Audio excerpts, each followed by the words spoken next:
झालो तरच 10वी पास समजायचं.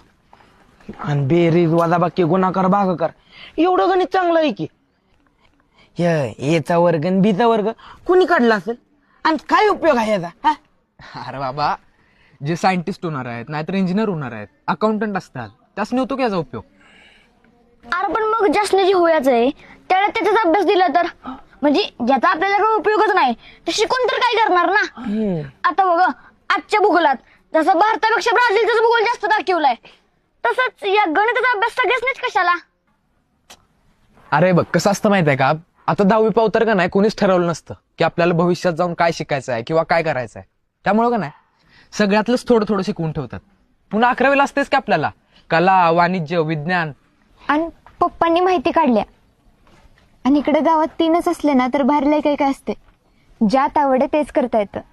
अगं पण हे झालं पुढचं, आत्ताचं काय? उद्याचा पेपर आपल्या सगळ्यासनी लय अवघड जाणार आहे. तुला कसला अवघड जातोय बया, हाच कळलं.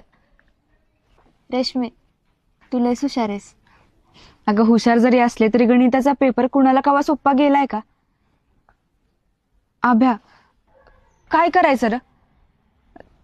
तू शिकवशील का आम्हासनी? रेशमे, येडी बिडी आहेस का? अगं गावात गेले आब्या तू मसनी शिकवल, आमचं काय? आणि काय मला बी सगळ्यातलं सगळं येते असं नाही बरं का. मी काय म्हणतोय, आपण माने सरांकडे जायचं का? म्हणजे एवढ्या वर्षात कुठलं प्रश्न आलेत का नाही त्याची सोपी सूत्र असतात त्यांच्याकडे. हो चालते.